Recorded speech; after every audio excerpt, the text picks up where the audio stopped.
Welcome back to the 8 Cube Circus. This is episode number 22 with our most blunt title yet, OTA. That's it. We're just going to be talking about this week's OTA just because of how large of a bombshell it was on the metagame. It completely changed everything, and it's one of the most well received OTAs we've had in 2025.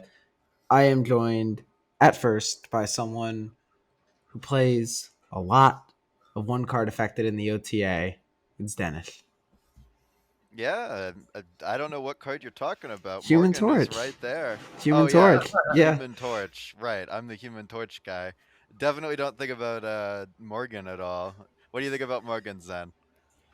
It just well, I will get to it, but I wasn't very happy. Then I ended up being happy, but I'm still not very happy. We'll talk about it when we get to the We will important. talk about it. But before we get started, make sure to join the Discord for coaching and webinar sessions, as well as stream and YouTube alerts. It will be the top link in the description. OTA. Human Torch. 3-3 to 3-2.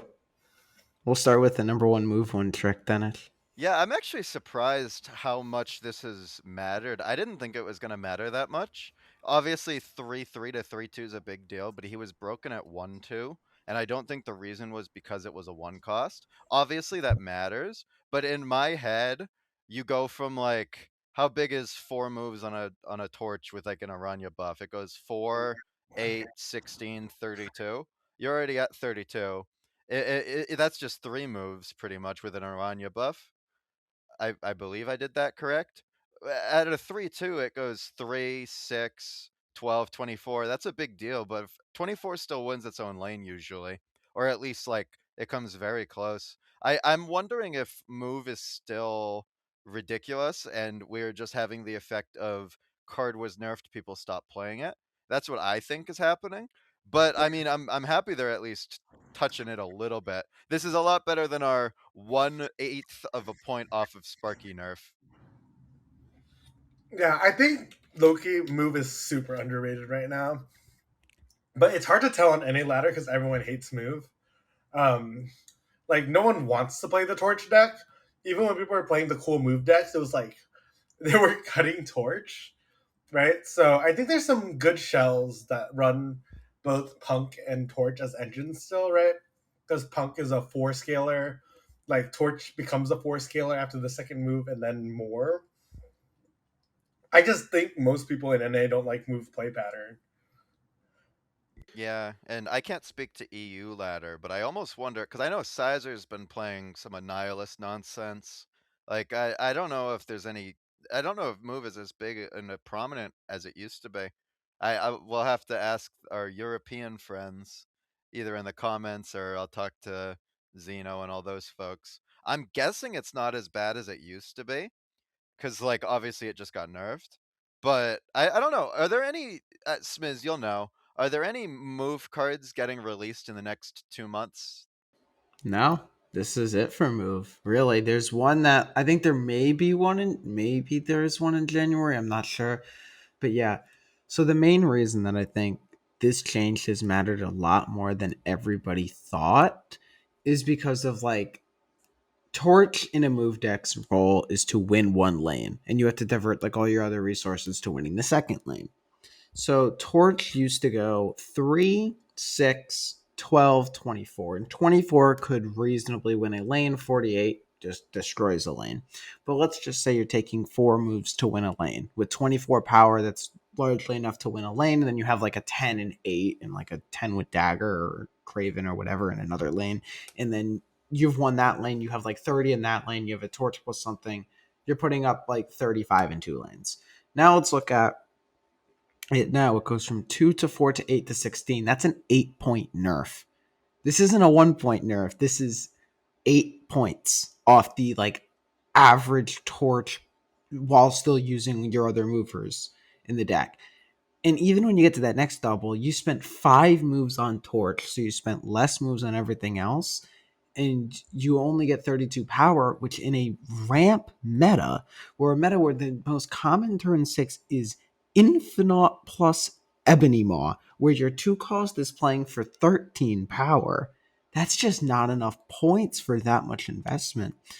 So the problem with it kind of now, like, is it still optimal in move decks? Yes, it's still really good. But the problem is we just entered a meta with one of the changes that we'll talk about later that has a much, much higher points floor than the one previously. Whereas the points floor for the one previously was lower, and even though like the high rolls went higher, this one's more consistently high. So you need to be high rolling more consistently on move to get that output. I think that's the main reason why we saw this torch change have a much larger effect. Is Torch probably still one of the 10 best cards in the game? Maybe, I'm not quite sure, but he was undisputed number one at 33. But ever since this nerf, I've barely seen any move. Maybe that's DNA effect, but I've also seen move players talk like not too finely about Torch. I think it's been dethroned as the best deck in the game, and I think people are starting to look for new alternatives. See, I think people just were building like the decks differently, and I think like they got tools because 3-3 Shorts is big enough to like dominate metas. People were cutting Aranya and people were cutting Sparky, especially when Deafening Chord came out, right? So I think like now because those Audio Plus, like I meant those sorry, I was reading chat. The like the innate power buffers, like people stop running them because they're easily countered by Chord or like Red Guardian. I think if people put those back and those cards get less played in the meta, because I don't think they're played super highly right now either. Torch will have its avenues of getting higher without having to get to those 5 moves. Yeah, speaking to the meta a little bit, we can move on to War Machine, I think. Going from 4-6 to 5-9, clearly the devs were attacking the War Machine Storm Legion strategy. But what they've done that is interesting is they've turned War Machine into a much cleaner ramp card where you're not having to play like a Electro, for example, which would be like the most basic package now for him. It's like Electro, War Machine, Infinite, Ebony Maw. That seems like it's the main package. Instead of playing a 4-6 on 5, you're now able to play a 5-9 on 5, which is 3 extra points with the energy not mattering because you're getting it anyways. I really like that direction for War Machine. I'd love to hear Smith first because I know you've been playing a lot of it. You think it's almost become the metaphor, correct? Yeah, I think it is the metaphor. I mean, it's the thing I see the most often.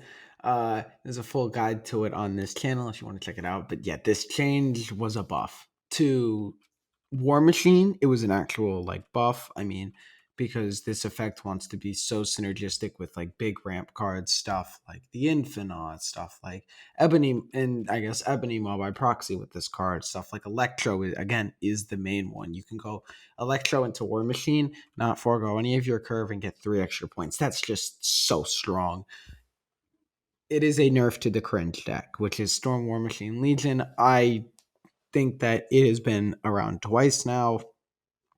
It has taken over the meta twice. It is a no fun combo to play against. It needed to go. So I really think that this was the best design choice they should have made. Is it going to stay at 5-9? Maybe not. I mean, that ramp deck is by far the most popular deck on ladder, at least from my experience. But we'll see. I am so happy with this change. It made ramp, in my opinion, the points floor and an arguable contender for top deck just because it puts out points so consistently and it has a lot of interaction pieces, all the good ones because they all cost 5. IG Enchantress, CGR, Legion, that kind of stuff. I think that this card is here to stay, and I think he'll be in much more decks now than he was previously, where he was previously really pigeonholed to that one archetype, and they couldn't really buff him because he was kind of promoting an unfun play pattern. Since they upped the curve, the chance of you getting that combo off because you need Kale on 2 now, I did the math, is just over 5%, so it's not consistent enough to run in any of your decks, really, if you want to win games. So I think that War Machine is in a much better place balance wise, and I've had a amazing time playing him recently. Yeah, I definitely agree. I think it's taken over at least top level ladder a lot. And one of the main counters I think of for War Machine style play styles would be like a Scam Negasonic deck. I know Zen. That's right up your alley. Have you experimented with that at all? I've been playing too much of the game, so I've been just playing shitter decks. We'll get to that pretty soon, but I think War Machine's always like I would never have made it a 5/9. I think like thinking about making it like higher than Enchantress, but I like the direction they're taking because honestly, the 5 drops suck shit. Like just they're just so bad. So I think like everyone that passes the 5/7 threshold and gives you like a reason to play it, like becomes makes the meta like a lot more interesting. But I think yeah, you've War Machine's always had this dynamic because Goodbird, right, was the deck that Husky loved to play, and you were pretty happy blinking Electro into War Machine still, because Infinite's payoff is like huge, and Ebony Maw's payoff is like huge when you get them to play for free. Um, for Prioscam decks, I haven't had much time, but I think not. I don't think War Machine's the problem. I think Chamber's the problem, right? Like it's so hard to get Prio into them. I still feel, and it's just like what if they just slam their big guys? I think they're doing the biggest thing possible on each turn, right? Which would be Chamber is the biggest thing possible on turn two. If they have Luna, that's the biggest thing possible on turn three. Minus if you're playing Glad, but no one's playing Glad with these demons in the meta. I don't think anyone should be playing Glad. And then what? Turn four, they're playing a 5 drop. What are the fives? It's like War Machine or Blink. The fives are War Machine, Blank, or Enchantress that you're playing on Right. 4. Enchantress is the low roll, right? But if you get Blink or War Mhm. Machine out, you're doing like the biggest possible thing on turn four. And then it's so hard to get Prio if they get that goddamn Chamber card out. Yeah, quickly to touch on Chamber, that card I think it's very good. This is like a 4 to 4.5 star out of 5 card for me. Blew me away expectations wise. I expected this guy to be like a 2/9, high roll 211. No, he's on average at 211, high roll like 215. So the one really good thing about Chamber, and the thing that I think is making him like so good in these decks as well, is he gets even bigger off of your low rolls. So the fact that like if you don't even have a ramper on 3, but you did play Chamber on 2, that guy's getting to a 215. Like let's be so honest right here. And that's just ridiculous. Like, oh, I missed my ramp. I play my Valentina card on 4 and I played Valentina on 3, so I'm at a loss of tempo, but I'm just sitting here with a 215 right here, and the next turn I'm going War Machine into Infinite. So you just got to beat that, and you got to beat 30 in 2 lanes, and that's my low roll. Like that's kind of crazy to me. I think Yeah, Chamber will get nerfed to a 2/2 is what I'm trying to say. yeah, I definitely agree. I think Chamber missed high, which I mean, I'm fine with it. I think another factor is we've slowly started chipping power into the ramp archetype. Well, they didn't have a like Chamber as a 2 cost enabler with way too much power.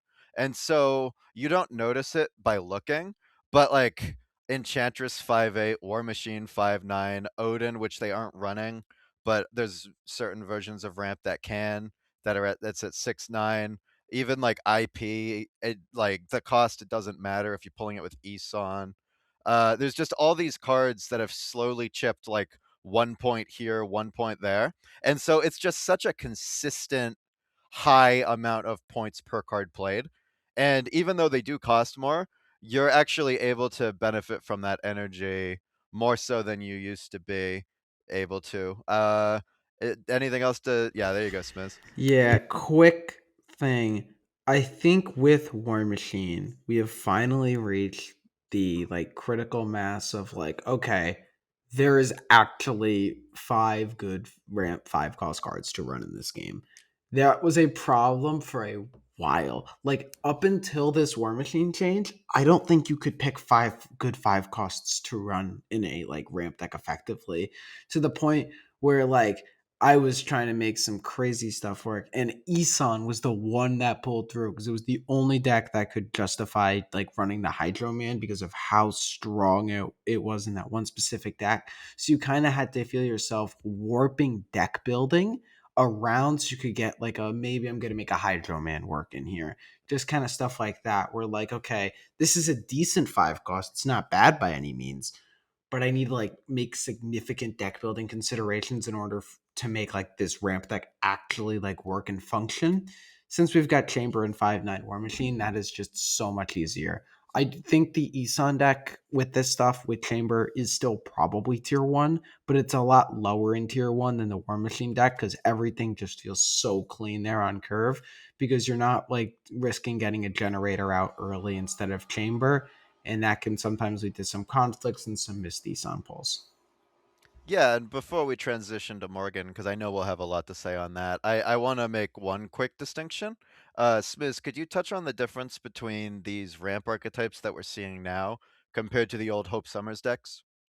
Yeah, definitely. So the ramp archetypes that we're seeing now are largely based upon I need to have 7 energy on 6 and 6 energy on 5, like specifically there, which the Hope Summers deck did do. However, what it's using it for is different. This is using it to play the biggest cards on the board, and with the lack of Shang-Chi in the meta, those big cards are a lot safer. Whereas the old Hope Summers kind of like old school ramp decks used to really just try to like cheat out cards. Like, okay, I'm going this, and then I'm playing the kitty so I can bounce it back and still get more, that kind of stuff. Also, these ramp decks are really trying to go 5-on-4 as well, which the Hope Summer ones could not do. But the main like distinction I think is just they're just putting out the big guys, whereas Hope Summers you couldn't really put out like those really big cards because they were also weak at the time. Yeah, I know. Soren is in shambles. I've been seeing the War Machine decks, all of those go by, and I'm like, man, I really want to play big guys, but my big guys don't compete. So instead, I settled for playing really a lot of mid small guys. I'm the mid small guys, but I don't think I've played Soren games since the War Machine post, but I have been playing a ton of Morgan Le Fay. I think we're in the opinion that the Morgan Le Fay buff was a nerf, right? I do think that, yeah, I think it's a nerf. I think losing the synergy with Airwalker specifically, I don't know the exact stats, but I saw Derek say that it's a 24% nerf on draw. Like you draw it that much less. I think that yeah, that's especially for such a strong piece of the deck. Morgan was always like the peace stone. It really mattered if you drew her or not. You can't really build Morgan, especially at 4 cost, into like other strategies. I think it might be a little bit easier now at 3 cost, but for the Morgan Le Fay deck that we had, absolutely a nerf.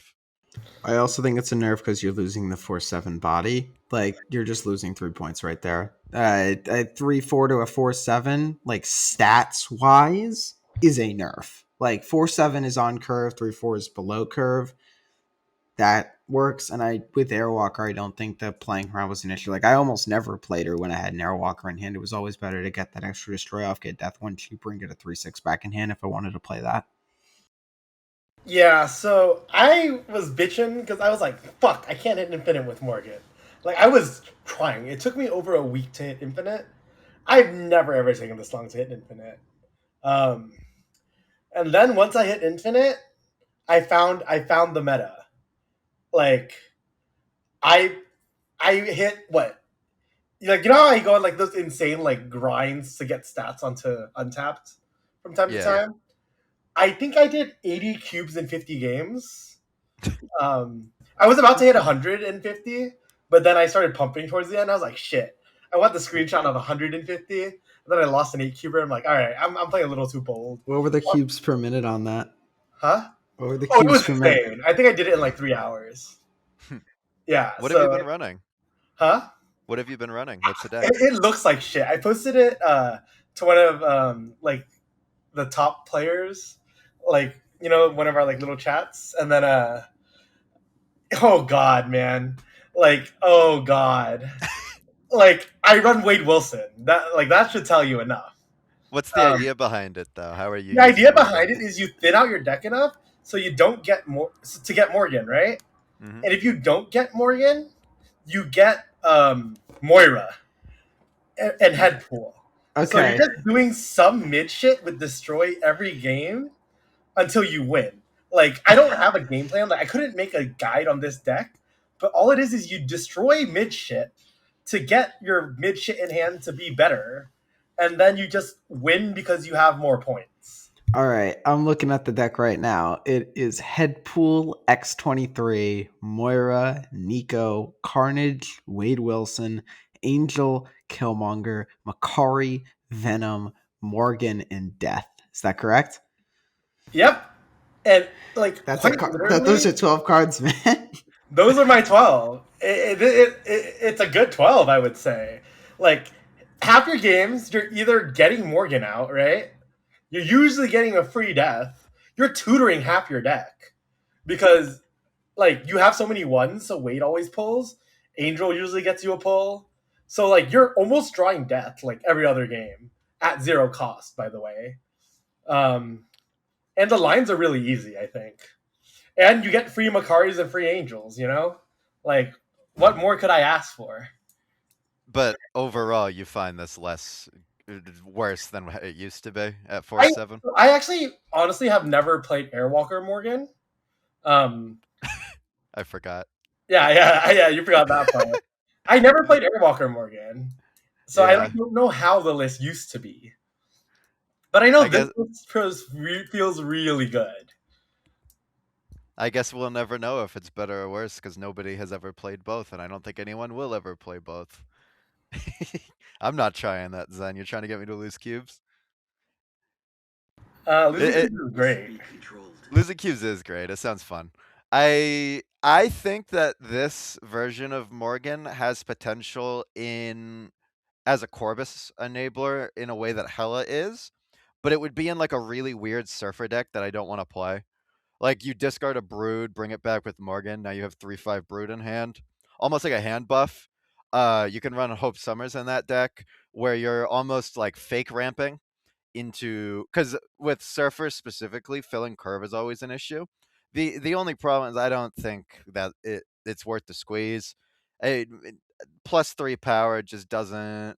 Smz just mentioned in the chat this sounds like a splat deck. Yeah, that sounds like something that Splat would build, and like it feels like it would work, but it's just I don't think personally that that would be worth the effort to deck build. But I mean, someone if someone wants to do it, I think you could get it to work. I think they undershot on the Morgan stuff.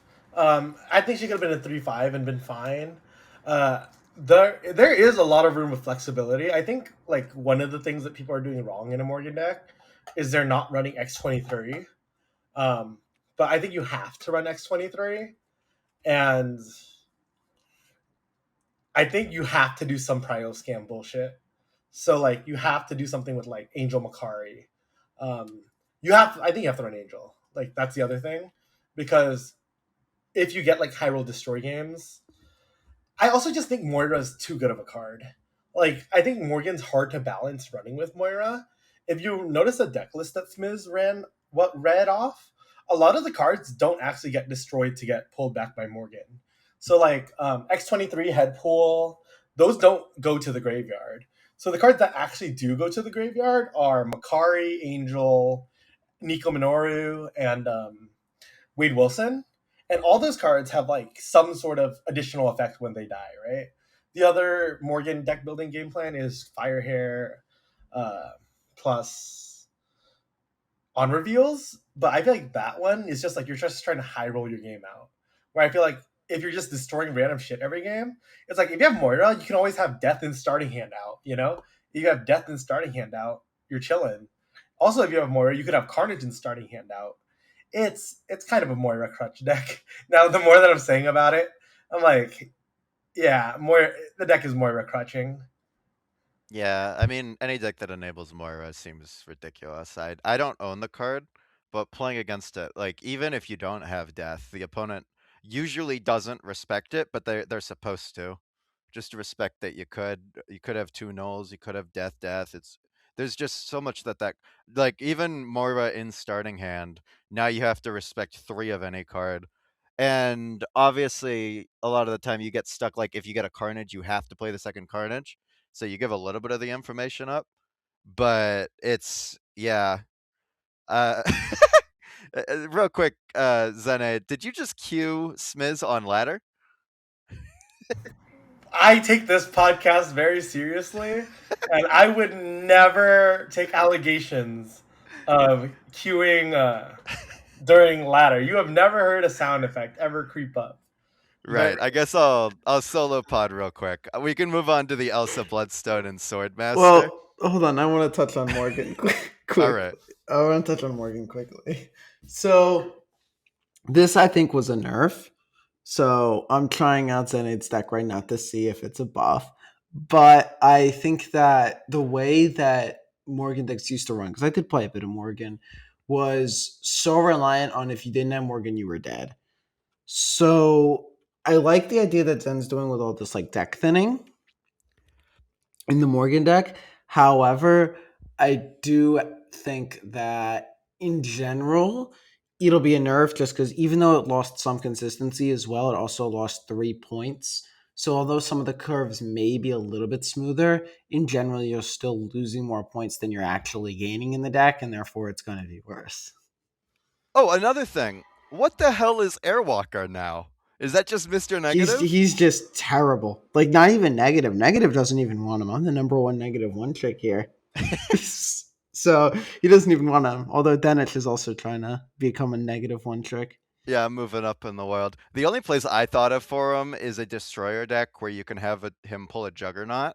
I think that's interesting to look into because if you destroy one lane and jug the other on the last turn, that's a 618 with a Juggernaut. I think that that could be really cool. But that's another like splat type deck where once you know what's happening, it feels like it's going to be pretty easy to deal with. But other than that, like, because Bucky Barnes plus Airwalker in a lane with a destroyer in another lane, that's 12 power with a Juggernaut ability. But we can move on to Elsa Bloodstone and Swordmaster. I think these two are good at the same time to go over. I think the biggest deck that Elsa Bloodstone affects is ironically not the Kitty Pride deck. 3/5 is a big deal, but the only place I've seen Elsa Bloodstone in is Zombie Galacti. And to be honest, I don't think it matters. I don't think 3/5 Bloodstone gets played anywhere. Do you guys disagree? I agree. I think 3-5 Bloodstone is just kind of shit. It's like it should cost 2 at this point in the game. I think it's about time for that to come back. It definitely can't go back to +3 in any form because that was ridiculous. But I think you can bring this card back to like a 2-1 and it'll be fine. We've just reached a point in the game where if you want a buffer like this, it needs to cost 2 just because of how like reliant its condition is. It's kind of similar to like a Thing First Steps. And Thing First Steps has a massive payoff. This doesn't really. So I think it needs to go to 2 costs. Otherwise, I think all these buffs are going to be just nothing buffs. Yeah, even as a 2 cost, it can be like a 2/2, 2/3, a 2/1. Like that's so low. I can see I can even see it as a 2/3 to be honest. I think it's out of their design philosophy now, though. Like when they moved like Luke Cage and other cards like that to the 3 cost, it was like if you're affecting other lanes, which is funny because Victoria Hand exists. Mm-hmm. Yeah, Victoria Hand is the biggest screw you to that mentality. But other than that, I don't think there's really much to say about Bloodstone. It's a 0.5 buff in Zombie Galactic because half the time you transform it anyways. We can move to Swordmaster. Swordmaster's kind of neat, actually. Now that we have 2/7 first Ghost Rider, I think that Cerebro actually could be legitimate. It's still like tier 3, meaning like worse than the decks that are not even meta. But I mean, it's moving up in the world. Zen, what do you want to say? I just beat Smlz and I have 47 power on board, and my hand is 1/6 Nico, 2/10 Carnage, 1/4 Head Pull, 2/6 Wade, Yeah, and like I these are dragged the kind of the games I get like and normal. I dragged the wrong card to my hand because I was too focused on talking about Morgan Le Fay. I'm just saying, like my total point output on the board would have been like 60 plus. That's pretty respectable. Pretty good. Hell yeah. Zen, what do you want to talk about with Cerebro 7? What are you thinking? Oh, I think there's the Discord line right with Fire Lord. Like surely someone's gonna try it. Seven's a pretty big number, you know. There's Yeah. another 3/7 too, right? Isn't Debris a 3/7?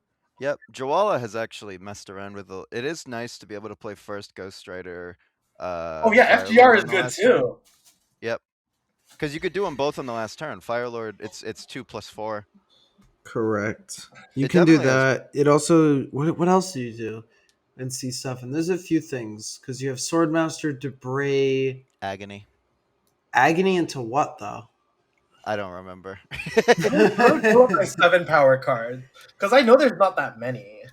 Um, I it's would I would be playing all of them if I could.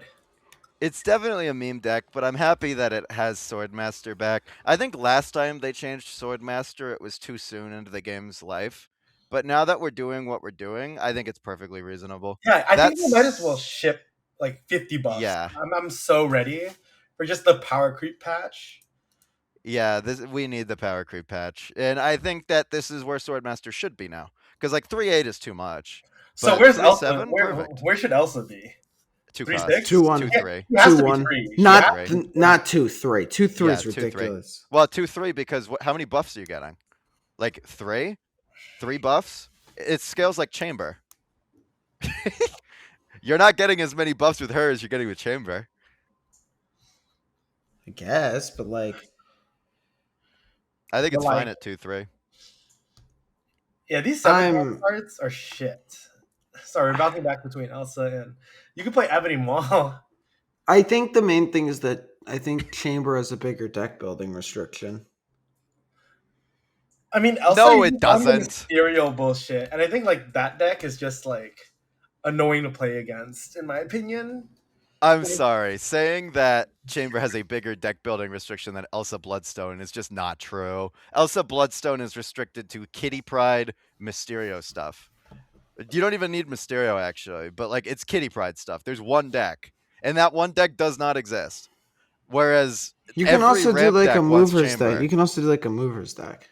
But the And thing is, Scarlet Witch now is just better, right? Zombie Scarlet Yeah, Witch, like that play a card on a shit, like they have a bigger payoff. Elsa's big payoff is you're playing Kitty again. the benefit to Elsa is you can do it 2 times in one turn, but like exactly, you could just do that with Zombie Scarlet Witch. It's just better, and like it scales better too because you have Giant Man that basically doubles all your buffs for you, as long as you don't get it Shadow Kinged, which like I mean. Elsa Bloodstone doesn't have Gilgamesh. Are you Gilgameshing? Is that what you're doing, Smith? not Gilgameshing, but I don't know. I'm a little cautious to put it to 2-3. Maybe meet in the middle and say 2-2 on the 2 cost Elsa, and then Yeah, that's buffer if you fine. need. I'm down to But make 2 costs great again, man. These 2 costs are shit. I'll say it. I'll say it. all Like It right, is. It is. Wild Child's coming soon. Yeah, it is Wild interesting Child's that. gonna be shit too because you're gonna play it with Morgan. Yeah, that card's not good. I I mean, think it that card is. is good. I'm It's pretty good. sure that card is very good. In It's good, not fact, great. It's good, not great. just That's my play that opinion. with Gambit. Okay, you But played a what are you destroying on 2/5. your own, man? Just Luna, play Morbius, Luna bro. Ice. I'm destroying the Gambit with Misery, so I can get another one. Just play Morbius, bro. It's not that serious. Morbius is like really good, yeah. Yeah, just play Yeah. the 220 at discard. You don't need the destroy Put the elements. What are 220 we in the doing? bag. Like what? You're enabling what is it? What Phantom X for what at 418, but Yeah, that's like pretty good. activate 4 cost. Like Dude, okay, That doesn't stop sure. me before. I'll Phantom play X is my what Dracula. Inevitable should have been. I'll say it. I'll just play my What, Dracula Phantom X? 421. Phantom X is what Inevitable should have been. Dude, inevitable. Okay, quick aside here. Thanos Precon. What a collection of 12 cards, man. That was like I might make it a short, we'll say. I have video of me not drawing a single stone until turn 6 and playing 2 cards after 4 turns with a Thanos deck. the most Yeah, yeah. you can go then. The most entertainment we got out of the Thanos deck was Smlz and Xeno. They forced Kyle and me to queue up on Thanos because we didn't play any Grand Arena, and then we were just laughing at us as we're not being able to play any card. It was like awesome. turn 5, we had 2 cards on the board. It was like I played optimally. I played the best card I could every turn. How did we get here? My favorite part is in Grand Arena, so there's no reason to retreat either. You're just stuck with the hand they deal you, and it's never good. And yet destroy, and this was the time before Panther got nerfed, and they're just putting up like 20, and then they had their one really big lane, and then we're just putting up like 10 in a lane and being like really happy with it because we drew 4 stones that game. I think Kyle got inevitable off like 3 games in a row, right? And we were about to have Xeno shave his head bald. Yeah, it was that was fun. The Thanos precon was certainly one of the experiences we've had to deal with. Yeah. I like that it's not even almost good. Like, I'm pretty sure they don't have Mockingbird, correct? I think I they do. They do. They But they do, but you're never getting you stones start out, with so it doesn't 2 matter. items in your hand, and you only draw 2 cards. So like, you're never getting anything in your starting hand. By the way, Oh yeah, that is the other thing, that they had this spell in the hand with the Thanos to clog, and then all your cards are. Yeah, I think that Thanos just doesn't work in that format unless the spell is like implemented in a way that you can play it on 2 or like 3. like draw a stone. Yeah, exactly. Fill your hand with stones. That would That'd be be fun. neat, especially if it's a precon, because then you can nerf it. But moving back, Helicarrier 612, woohoo! Thoughts? There's a guy, right? Jimmy plays this card. Yeah, Yeah. Butt plays it too. It's a card, guys. I mean the other helicarrier decks didn't even bother getting this guy Isn't this back. just like a Hulkling nerf? But then you're, Hurtling of you're like, nerf. oh shit, a 612 helicarrier. Because before, if you said 612 helicarrier, you could be happy about it. But now when you say 612 helicarrier, it's like, ah shit, I got a 612 Magneto. I got a 612 Hulk. It's another meme card to add to the Hulkling meme. Yeah, it's like a morale nerf for Hulkling, which, I mean, I feel like that guy needs it. I'll say it. We can nerf Hulkling's morale. That's fine. This was such a just this is the sort this is the Elsa change where it's like this is not the card needed to fill your hand up until one less or need to do something to the cards it generated. It doesn't need 2 points of power. Like I that's just disagree. I don't think filling the hand until 1 less is actually what it needs. I don't mind it filling the hand. I honestly don't know how you make. I think you just have to release more support cards. Give us a second Quinjet. Like, Mad I. Thinker, man. Maybe if Helicarrier always gave you a Mad Thinker when it's discarded. that's Yeah, a good Big Mad. that's a great card. There's been a couple Mad Thinker rework ideas where one of them was make it like +5, but not after draw. So you have to end the turn with the hand filled and miss a draw to enable it being +5. I think that could be neat for Helicarrier. Give it a really strong scalar that it actually wants. But other than that, like the version of Helicarrier that I run cut Ghost Rider literally a year and a half ago. And so it's like the only time that this matters is when you don't discard it and you just play it on the final turn. So I mean, I guess it raises your low rolls a little. I tried Helicarrier since. I've noticed it in one game and it wasn't even close to mattering. So I mean, it's just poor guy, man. I guess poor Helicarrier. Poor vehicle. I think we're really sad about it because Helicarrier is actually like an interesting card, right? We're not like Yeah. poor Elsa, like but Helicarrier, like you could get some cool play patterns. Yeah, make it like give an extra energy when you discard it. Make it Aerosham. Like that would be fun. I mean, you basically made it Aerosham your little Helicarrier deck because you just play Corpus on 3. And then it Exactly. really is just Aerosham. It's fair Arish. It's Fairisham. Oh, yeah. That's I don't know, man. Helicarrier is so cool. I don't know why I do know why they don't fix it. It's because it's annoying. It's the same issue with like Hulkling and Aerosham, but like we have Aerosham, so I No don't see one what has the problem ever is. complained about a Helicarrier game. Yeah, because it sucks. I'm so sorry, but when you lose to Harrier game, Helicarrier, and then like they have the good card, you're just like, fuck, man, they deserve it for playing Helicarrier. Yeah, Like, exactly. It's no the one ever nightmare. complains. It's the same thing with Nightmare. If they lose to a crazy Nightmare hit, it's Oh like, no, people bitch about Nightmare. People Yeah. bitch. I haven't seen people bitch about Nightmare. No, people bitch about Nightmare. I think people don't like Nightmare because it's like tier 2 now. It's actually good. And Dude, it's awesome. I yeah. love it. I played that shit. I got Infinite Galactus one time. It was the most fun I had playing Snap all week. I lost the game to a turn 4 Gore Galactus from Valentina, so it was -3, and they played it in Bar with Oh, I Nightmare. saw that. That was so good. And the worst part is I was planning on turning it off that turn, but he had Prio because I played Corvus, and that's it. And I was That like, yeah, it's tough. honestly one of my favorite snap clips of the year. Yeah, it was That pretty good. was really good. But yeah, I like the Nightmare is good.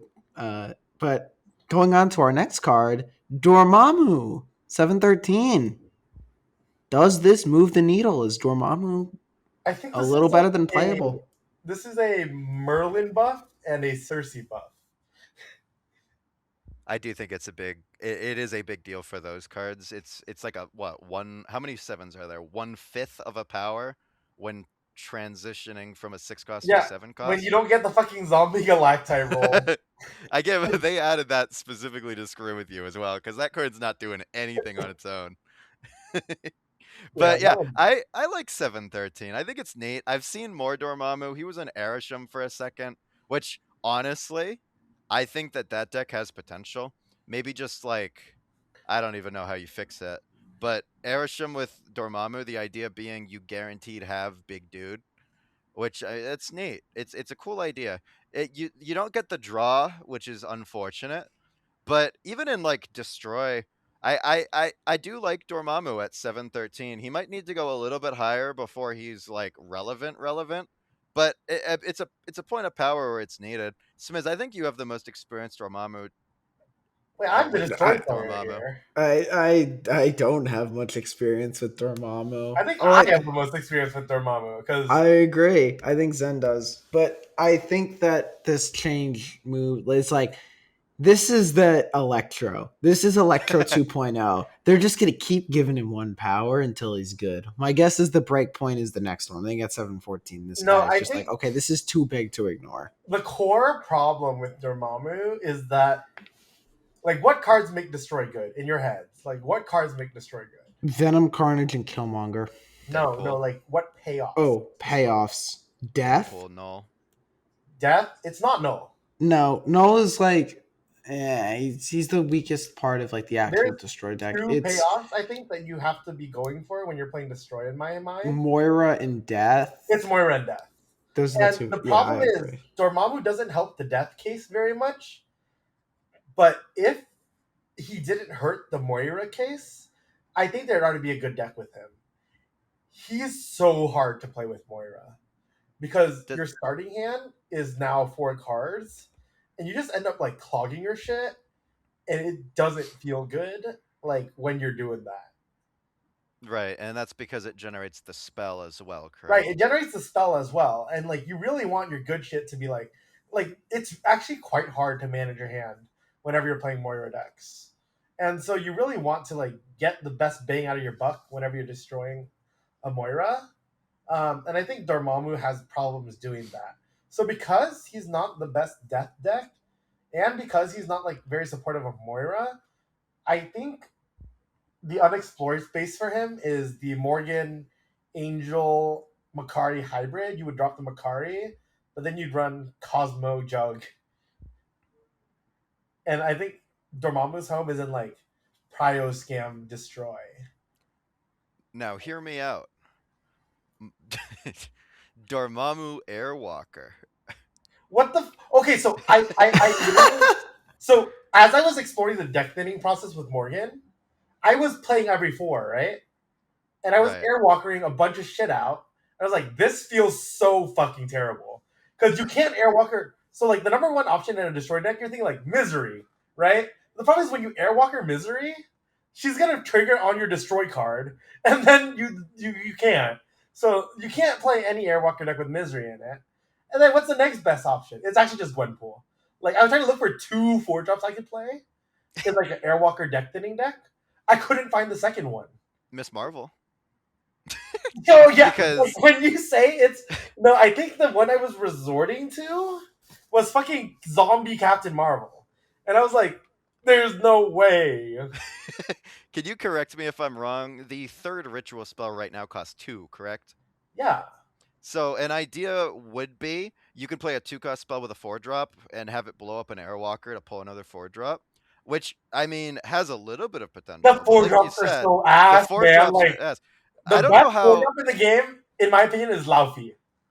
Like What's incredible is every cost is ass. The 3 costs are ass. The 4 costs are ass. The 2 costs are ass. The 5 costs are very newly not that ass. Like they No, they're were five good. quests. No, five quests are still ass. I run all the good ones. Trust me, I've looked. There is like, Right, but there's like 6 that are like I can say this is good. There's I more think that I can say this is okay, but like, and I I think don't even think Xavier cards like like Vision are taken that all the good. good like generic cards and just shot them in the back.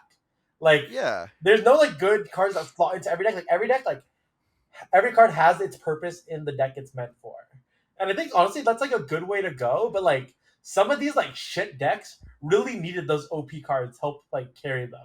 Like Sauron, Morgan, like if I just had an OP 4-drop, like I could be playing shitter decks. Like Hart was playing shitter 3-drops, getting carried by Galacta for how many months at Top Infinite? Yeah, just play Like Spider-Man Noir in your Morgan deck. Tutor it out. I thought about it. It's honest. We'll get to it later, but honestly, that's probably like the best generic Oh, 4 we the other one have I tried was Anti Venom. in a Morgan oh, deck. Anti-Venom could be neat. It's a Actually, 4/7 I that see the draws you vision. like you can get a 0-cost destroy. You Like, get a 0-cost death and have your payoff be nothing. Run Shadow but King. like that's like one out of whatever. Like the rest Yeah, of your run Shadow King in the head pool rest of your Venom deck. shit 1-drops and then like your destroy cards. You don't care if any of those get zeroed out. Yeah, I don't think Anti-Venom's a terrible idea, to be honest. I I do think think Anti Venom that, was the second best option I tried in the 4 slot. yeah, I mean, Juggernaut is still good, but like, I don't know how they address that other than print more shitter cards that are actually good. Because, like, you don't want to have generic 4-drop be ridiculous, right? Because then it gets thrown in the mid-range slot where it's like, okay, these terrible decks are running it, but so are the good decks, and You're so now the basically good talking about decks are just Stardust, huh? You're saying bigger. Stardust. No, I'm saying Gwenpool. Gwenpool is the specific example I'm thinking of, or even like Galacta, where it's I don't know how they fix that other than just print more shitter cards. I Like, think the archetypes need a buff, right? I think like the shitter buff archetype. Like there's not many good buff payoffs. well, we're getting Well, we're one. getting one that's like really good in 6 days. Yeah. No, no, no, no, no. Not that one. I'm talking about Shang. But Oh anyway, no, Shank isn't a it's payoff. not a Shang's an enabler. payoff. It's No, an Oh, enabler for please, payoff. the payoff comes. The payoff comes in bro, 6 when it days. says That one is Yeah. get a cracked. specific buffer on 2, yeah. Holy shit. That's a shitter 2-drop that honestly doesn't fit. I don't think it fits as many generic decks. It's good because it's Domino, and that's about it. Domino that I don't think costs a draw. You have to add a crappy card, but I mean, it turns your Domino into, rather than being like a 0/4, I mean, sorry, a 2/4, it turns it into what? Like, playing it on 3, you get 9 extra power, and Yeah, you it's have to fucking fill the disgusting, lane. man. I don't think the card itself is good. The only reason Shang is good is because of the rings. And I mean the only decks I think Shang might actually be what I'm talking about for 2 costs. Because it's like a shitter card that goes in your buff decks for those really neat like Clea decks. Like Yeah, Clea is a really actually, cool card. it's me. I'm the target audience for Shane. Yeah, I feel like that's exactly what we're looking for. Actually, I was against Shang, but I might be pro Shang now because like that's kind of neat. Yeah, let I, the shitters rise up. we might have to nerf those a little bit, but because like I don't know if it might turn into not a shitter deck at that point. But I don't know. Shaw on 3 seems way too big. That's all I'm thinking. Yeah, with the Shang, that Shang card is busted. For anyone who doesn't know, Shang, I his can text explain it. reads, yeah, you got it. It is a 3/4 with the text that says the 10 rings starts in your hand at game start. 10 rings is a 2/0 that end of turn gives one of your other cards here +1 power. If you play Shang, it activates the rings, and they become a 2/1 that give all friendly cards here +1 power at the end of the turn. And what's So really funny too is if you deafening chord like the first rings and then they play Shang and activate them, their ability gets restored. Wait, that's so stupid. Which is really dumb. Yeah, that is. But Yep. yeah, speaking of buff, we're going on to my goat, Spider-Man Noir, who now is losing 2 points of stats, going down to 4-4, but always setting the top power to 8. This card is just, I think it's now really good. I think you'll see play in Surfer. It's the 4-drop that Surfer's been looking for. It's also a Timu negative card, so this is right up my alley. Kind of waiting on Maverick to see it more specifically, but early impressions have shown this card is now good. I can't I wait. want to go last for this one. So Zen, you go. I think I don't like playing cards that are less than 8 power. So unfortunately, this doesn't do much for me. But Surfer, Surfer. Yeah, go Surfer. I'm Bring back Surfer. Make Surfer great again. Yeah, I think it could be neat in Surfer, but the issue is it's Surfer. I am a Spider-Man Noir hater, to be honest. I think it's an anti-venom type card, except it's a 4/4. Where it's like, and you don't even get a free card. So it's like you have to play your normal curve, but you played a 4/4. Assuming well, I think he's as good as he was at best because he still pulls the card, right? Assuming that's what you're trying to do. Obviously, the change is the added consistency of it sets it anyways. But in my opinion, now you're just playing 2 less power. Obviously, you should be trying to pull the card from your deck, and so like it's just 2 less power because you're trying to do that anyways. And so I think that other than like Merlin, I think it's neat as a Merlin card. But like that's that once again that says more about Merlin than Spider-Man Noir. I'm a hater. I'll say it. I'm a hater. I don't think it's that good. Smizz, any thoughts? Yeah, this card, I think it's good for the main reason that, like, yeah, you mentioned Surfer. What this card is doing specifically with the release of Maverick is it is making it so that you effectively have no bad hits in your deck. And what you want to really be doing with this guy is grandmastering him to get 2 hits, especially in a curve where you're only running cards that cost 3 or less alongside him. You can grandmaster him, then play a 3-drop that turn. That's good. You're not losing any tempo, and you already realistically played your 8 power card there. Then you get another turn of an 8 power card that guarantee you can play it on curve plus a Surfer. That just seems really strong to me. I Heart of the Cards, friend of the channel, has been talking out like nonstop. Won't shut up about this guy. Uh, for that reason and that reason alone, I think he's probably pretty good. I don't hate him in specifically Surfer, but once again, it's Surfer, so I don't really care. Like, what are you putting it on a Brood? 24? Fine. Yeah, Whatever, 24 man. power. My 324 is seems pretty good, especially if I hit that. Then like, oh, I don't need a Grandmaster my Noir. I'm gonna Grandmaster my Brood, so it's playing for what 340. Sounds pretty good.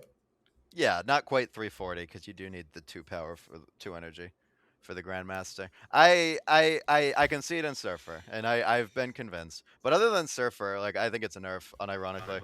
We were cooking it in Surfer like before the original version came out. I think it was always gonna end up in a Surfer deck. Yeah, but without the restriction, because obviously he counts himself on the board, right? And so you wouldn't be able to re-trigger him very easily. So I think without the restriction, as well as the card you pull, so without the restriction, I think it's a lot clunkier in Surfer. So yeah, I guess I like it in Surfer. And once again, this is almost like one of those shitter cards where it's like, who wants this other than Surfer? Which I don't like for deck building because it makes deck building more narrow. But like overall for the game, it's probably a good thing, right?